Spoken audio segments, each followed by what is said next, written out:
LaTonya, I'm excited about the focus of our conversation today.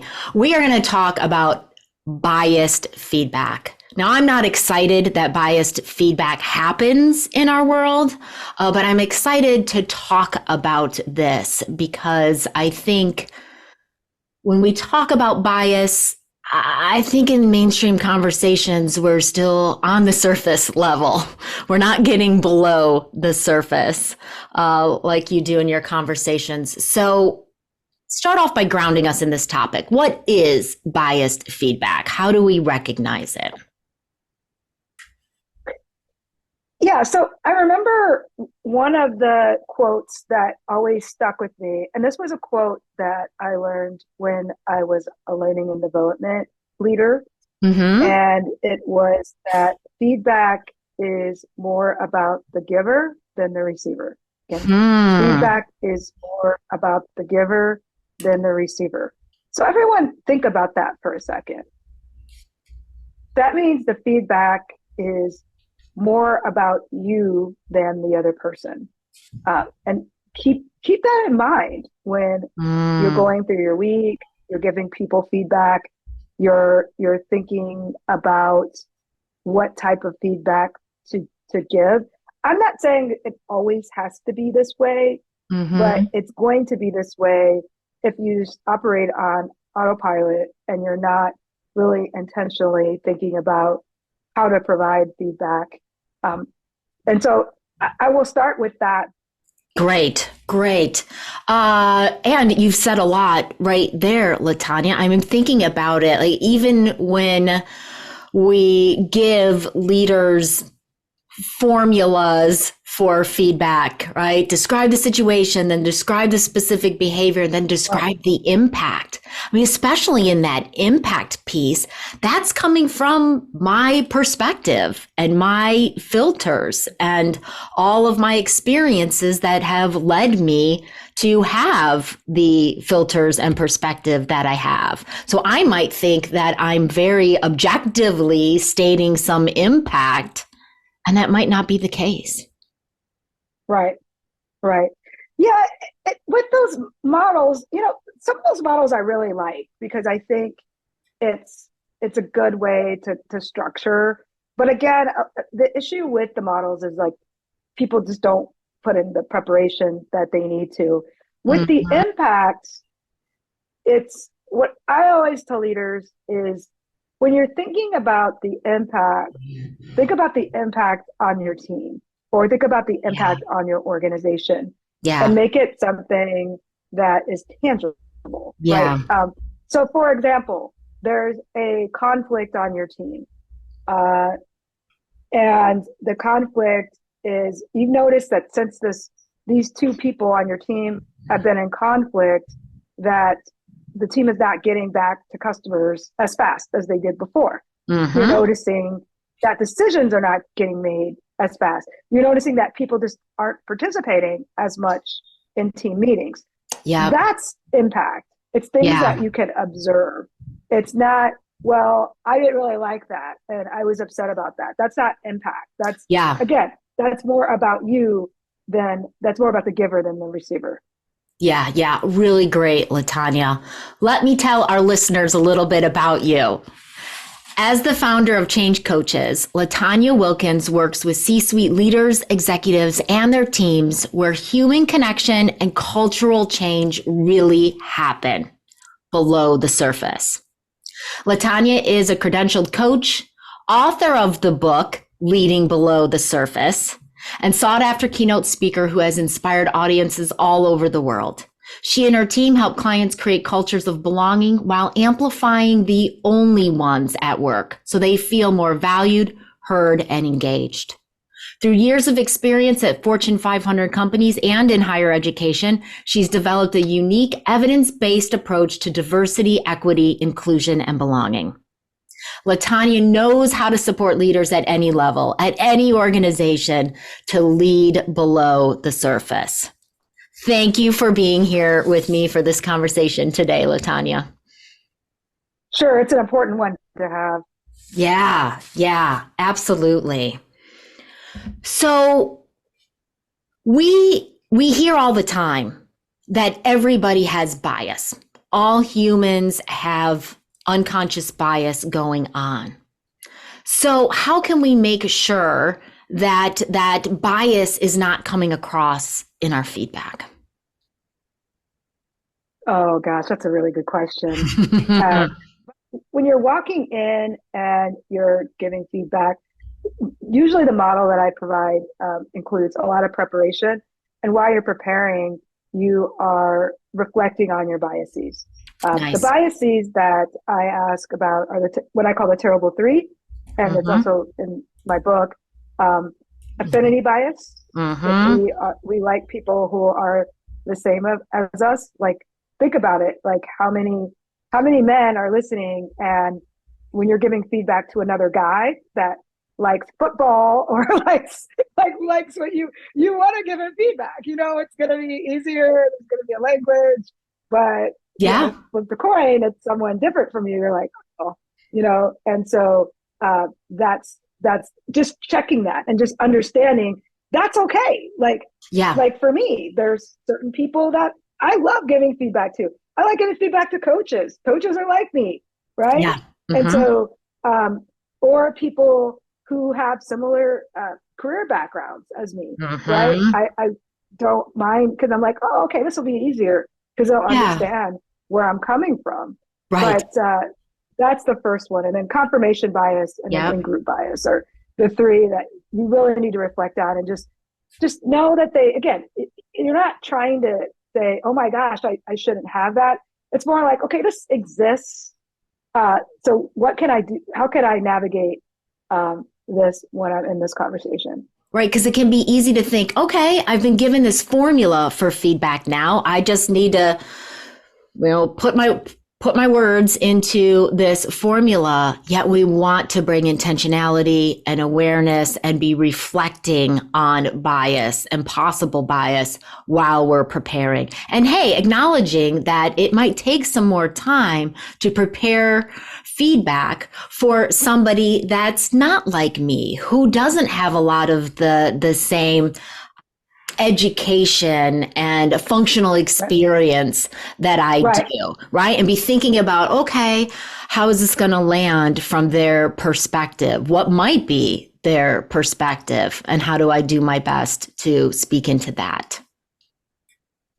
Yeah, it's really interesting because I've been in a lot of conversations. I mean, this is the end of the year, like we're recording this, and many of you, um, even when you're hearing this, you're probably going to be giving some sort of end of the year feedback, or Yeah. you're going to be thinking about bonuses and and how much to pay. But just over the last week, I run a small company, and it's interesting the bias of the feedback that I hear from people that are telling me, how to run my company and how I need to be Mm, giving feedback to my employees. Like, for example, they're like, oh, well, that person, didn't they have this skill? This is a basic skill.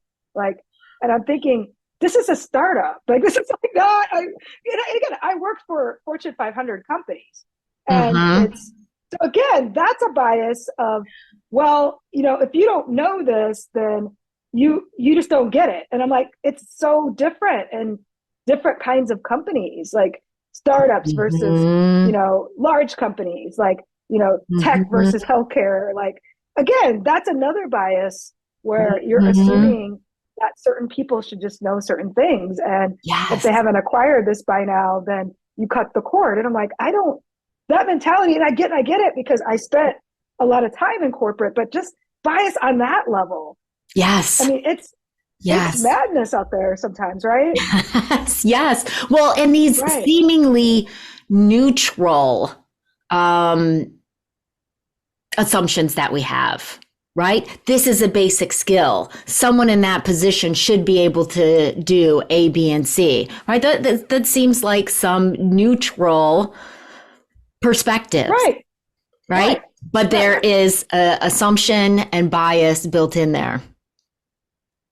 Yeah, Yeah. I agree. It's what is your baseline? It's not the baseline is a bias. Mm-hmm. Mm-hmm. The baseline is a bias. That was some alliteration I wasn't intending. Yeah.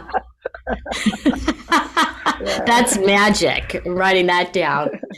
So what do we do, LaTonya, if we feel like we've received biased feedback, or even if we feel like we might have given biased feedback? Well, I think the first thing you do is acknowledge it. So if someone comes to you and this actually happened to me recently, and I wrote a whole article on LinkedIn about this. Thank you for doing that. Right, we need to talk more about this. Yeah. It was something I didn't want to write at first, but then I was like, I was thinking about all of the people that run events, especially even between 2020 and now, like what is that, double, quadruple, because all these people are doing virtual events, like more and more people are interested in this, so they don't really know what they're doing. Yeah. And so I ended up doing a pro bono speaking gig, which I don't do much of, but it was an organization that I really like and I care about. And one person, most of the feedback was okay. And then one person just sent me this outlier. And it was, at first when I read it, I was more shocked than anything. Yeah. But it attacked parts of me, like my race, like my gender. And it just, when I read it, I was like, this isn't feedback. This is something else. This is some sort of prejudice, and so when I went to the person, the event planner, what I really wished they would have done is listen to me, because I don't do this very much. Like, I'm a speaker, I'm a professional speaker. So, it's like we get feedback. I mean, as a professional speaker, this. Yes. Feedback all the time, but I've never gotten anything like this. Like, it wasn't it had nothing to do with my talk. And I felt like the event organizer was defensive and was basically like, this is an outlier and you should focus on everything else. And it was kind of a lecture around outliers. And I'm like, this is not what I need right now. So if you do that, if you give biased feedback and someone tells you, just listen and acknowledge. You don't have to agree. Okay? That's the thing. It's like, we always think that if we are listening and you're listening right now, nodding your head, that is not agreement. Yeah. That is this acknowledgement. They are two different things. So all you have to do is acknowledge and validate, and don't try to solve it. Just listen, acknowledge and validate, because the next, like, if you sleep on that overnight, like in the moment, you're probably thinking, oh my gosh, this is my group. Like, I have to defend them. There's no way that my group could do this. Right? In group bias. No way. This is probably her. Something's gotta be there. But, it's, you would be surprised if you just sleep on it. Like the new horizons that you could see, and the new thoughts and ideas that come up. So that's what I would say, is just listen. There's no reason to argue with it. Yeah. Well, and you gave us a lot of great stuff there, LaTonya. Some being, how do we recognize the biased feedback? I mean, you said there were the comments that had to do with your race and your gender. It didn't have to do with the content of your talk. Right. Ding, ding, ding. Right there. That's biased feedback. So acknowledging that for yourself, and you decided to acknowledge it with the organization. Yeah. And then if you are on the receiving end of someone telling you, hey, the feedback you gave me was biased, or someone from your group gave biased feedback, I'm just feeling like, take the breath, listen. Right. All you have to do is listen. Don't try to solve it. Sleep on it. And then now what if, LaTonya, I am a team leader I've given some feedback to team members. One of them tells me it feels biased. I sleep on it and I'm like, they're right. There is a bias there. What conversation do I have then? Yeah, I mean, you go in and again, you don't have to solve everything in that situation. It's going to be human situations like this can be messy and they take a long time. Mm-hmm. And I mean, as a coach, you understand this as well. It's okay. And sometimes I call this meandering in the muck, where it's okay if you have to do that. No, it's seriously, it's this is the time when you're thinking, oh my gosh, I said this to LaTonya or whoever, and now I see that so all you do is you go in and you say, I apologize. I didn't realize this. And, right now, I would like to kind of reflect on this a little bit more and think about what I'm going to change going forward. So I always talk about amends over apologies. But, start with the apology because that's the basic, and then go to your amends. And what are you going to change from there? But you won't know, right? It's like, and if you do know in that minute, then you haven't done enough reflection. Right? You haven't done enough reflection. Great point. It's not genuine. It's not authentic. Yeah. And so you can even say to that person, hey, I'm really sorry. I have some reflection to do. Can I get back to you in like a week or so? I could rattle off some things I'm going to do, but then it's not going to be real. So would that be okay? So great, LaTonya. And I could see in myself, like just wanting to fix this, right? And say, I'm going to do A, B, and C perfectly going forward in order to, never risk offending this person again, and to resist that anxiety to fix. Yeah. And if I was on the receiving end of that, the other person telling me that they were going to continue to reflect on this, that feels like that would be meaningful, right? They're not sweeping this under the rug. They are going to continue to look and continue to work on this. And hey, that's what means the most. Yeah, I mean, that's really great. Not just for like any relationship, right? Like some of you that are married or you have a partner or whatever, any type of arrangement that's on a family level, right? Yeah. You might think about that with your partner, like, oh, I didn't do the dishes. Well, you said you were going to do the dishes and you have an agreement, and oh, okay, well, I'm going to do them tomorrow, but then you don't. So you really have to think about what are you really committing to? Yeah. And what's realistic, right? It's like those things, again, we want to fix, we want to change the way the person feels. But guess what? You're not going to be able to do that. Even for me, this was something I knew had nothing to do with me as a speaker, but it still took some time to get my feelings in a space where, I felt okay again. So again, you're not going to be able to control how they feel. They might still be upset, and that's okay. Yeah. Yeah. Really great. So LaTonya, I work with leaders who are already hesitant to give feedback. They get uncomfortable about it. I know I do a lot of work with folks to ground people in their intentions, right? What are your intentions, right? If the feedback that you're giving is to help them have a better reputation, to help them perform better, right? To help make their job easier, right? Know leaders that you can ground yourself in that intention. I see so many leaders that are hesitant to give feedback. I don't want them to get more nervous about this idea of giving biased feedback, that now they're shying away from passing along the information that could help their colleagues perform better.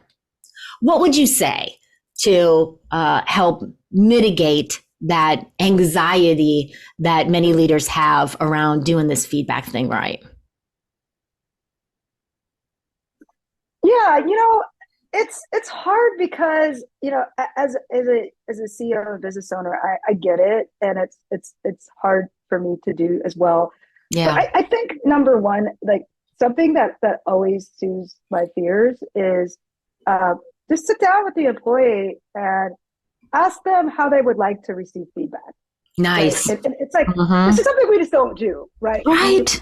Do you want to, because you just go in and you come up with this big document, and then you I go gotta in do and my you're like, thing. explain, Yeah. and you're like, right. And it's like, it's like your show, right? But it's not that. And it's like, how would you like to do this? Would you like to just, let's maybe Hmm. spend 10 minutes in each one-on-one? Or would you like to receive it, you know, like right after it happens? Or would you like to Hmm. wait? Or how would you Hmm. like this to go? Um, Nice. and I think if you could get yourself in a rhythm, so it's not taboo, then it's so much easier. I will tell you, like, I know I'm giving you this advice, but I'm not good at this either. Like, I think if you do it well, what you do is leave a few minutes, every other week in your one-on-ones, and just provide some feedback. Or every time you have a one-on-one, provide some feedback and give an opportunity for the employee to kind of state how they think they're doing. But Yes. again, it's checking in with them. I think another way, something else that you could do is, if you're going to give someone constructive feedback, remember the 5-to-1 ratio. So for Mm-hmm. every one bit of constructive feedback, research says you should have 5 positive. This is why high performers are usually not as engaged, and you're spending so much more time with low performers, because you're not giving them actionable feedback on the things they're doing well. Yeah. Um, so with that 5-to-1, making sure you're balancing that, making sure you're having it, a little bit of feedback in every single meeting, and asking how people would like to receive that. I love that, LaTonya. Asking them not only how they would like to receive the feedback, but then asking them how they think that they're doing. Right? They might do your job for you right there, right? They Right. might say the things that you were preparing to say to them. And I love you said, you know, have it in your one-on-ones, have those conversations in your one-on-ones regularly. Make it a practice, right? Then everybody gets into the rhythm. And I love the 5-to-1. It's so true. And I thought that really works for the recipient of the feedback. You're getting 5 positive pieces of feedback to 1 constructive, but that really works for the giver of the feedback too, because then you're practicing giving feedback, right? Giving positive feedback is giving feedback. Mm-hmm. And you find your rhythm and you find the words to do that, it will increase your comfort all around in giving feedback. Right. Yeah. Yeah, and it's like, and again, it's like not just you giving it to the other person. Like, again, I see it as like a partnership, right? And it's like, Yeah. even if you're the boss, it's like, but you have to figure out that partnership and that rhythm, and like, Yeah. hey, here's the feedback. When are you going to give me feedback? But you Yeah. can only do that if you keep doing it, right? I've given Right. feedback where I don't know how to shift it, right? There was something here that didn't work. I'm not sure the best path forward. Can we talk about that? Right. And then Right. co-creating that together. Nice. Another layer here, LaTonya. Some leaders are looking at creating cultures of feedback. They feel like their teams are ready for that. They feel like there's the level of openness and trust for that. So if leaders are stepping into that, encouraging, like, hey, if you have feedback for a colleague, let's not play the game of take that to the leader and then the leader has to like secondhand deliver it to someone else. Have that team member go directly to the other team member. So now if we're encouraging everyone to give everybody else feedback, how do we help make sure, how do we help Yeah. mitigate against bias there? Right. Yeah, you have to be very careful, because if you're going to have a culture of feedback, I would suggest having a theme that you want that to be on. Nice. For example, if it's the culture of feedback, like around innovation, like a Mm, culture of feedback, like around maybe psychological safety, but like yes. things that are like that give people some Mhm, guardrails. Because again, mhm. I mean, I would probably just leave it at innovation, honestly, for now, Yeah. because then it's just my question is how qualified are these people to be giving just anyone feedback, True. right? Yep. It's some managers aren't even qualified to give Yeah. feedback Hmm. to people. So Hmm. I would be very careful with that. I do like the coaching cultures. Like, I do think if you can teach your employees like a few powerful questions Yeah. and you could have some sort of coaching culture, I would go with that over a feedback culture, because a feedback culture, I mean, if all of you are listening today, you see there's a lot of landmines when it comes to feedback, Yeah. and if employees are not properly trained, it might not go well. Yeah. Okay. Great suggestions. If you're dipping your toe into into the water, yeah, start with a coaching focus. How can you be asking each other questions about your work and your approach and how you're thinking about it? And if you do want to open up to feedback, I love that, having a focus.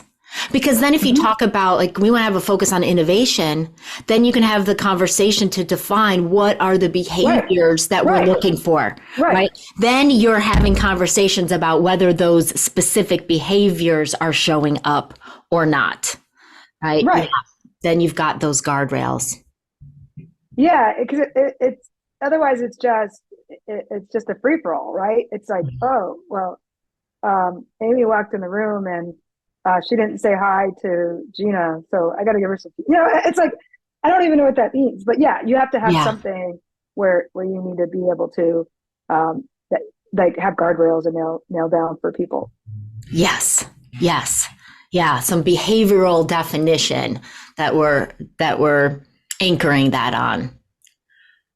LaTonya, so much great stuff today, right? If we feel like we have been involved with biased feedback, acknowledge it, right? If someone else is telling us we gave biased feedback, listen. Don't try to solve it in the moment. Reflect. Do your work, right? Apologize and let the other person know that you're going to reflect on it. Right. And when we're engaging in conversations about others' behaviors, reflect on possible biases, assumptions that can get in the way. Right. Ask others how they'd like to get feedback. Ask others how they think that they're doing. Right. Make it a practice, and practice with giving positive feedback. Yes, Yeah. yes. Yes. So many great concepts, techniques today, LaTonya. Thanks so much for being with us to talk about biased feedback.